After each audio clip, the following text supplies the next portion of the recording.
Today, the House of Representatives voted to advance a package of bail reform bills. Yeah, the lower chamber gave initial approval to legislation that would allow judges to deny bail for people they believe are threats to the public. KVUE's Daniel Perot is live at the Texas Capitol.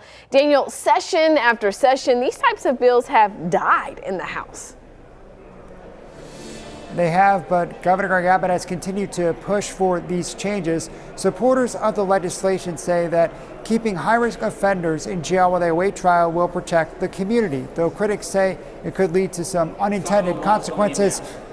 The bills initially passed today are Senate Bill 9 to require a judge, not a magistrate, to set the initial bond for a person accused of committing a crime while they are on parole. It would also expand the list of crimes that a person cannot be released on with a personal bond, and would allow prosecutors to appeal bail decisions and keep defendants in jail while the appeal plays out.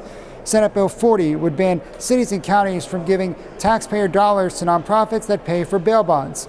The House also advanced two constitutional amendments for voters to weigh in on in November.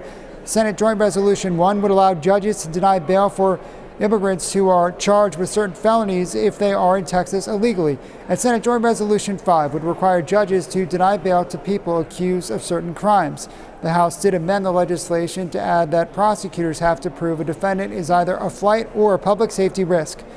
State Senator Joan Huffman, who authored the bill, spent time on the House floor today shoring up support for the legislation. Bail reform legislation has died in the House for the last 3 sessions, but a few of the bills did get bipartisan backing. State Representative Joe Moody says that SJR 5 strikes a balance to make sure those who should not be released while awaiting trial are not let back out onto the streets.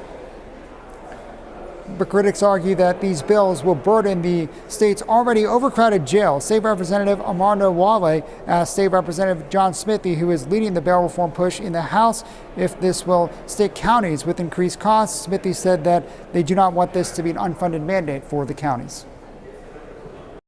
I don't think this is going to be a big increase in the number of inmates that we're housing in Texas, because most of these that fit into these categories are already there. We're just aiming for a few that are slipping through the cracks, and those unfortunately are the ones that can do a lot of damage.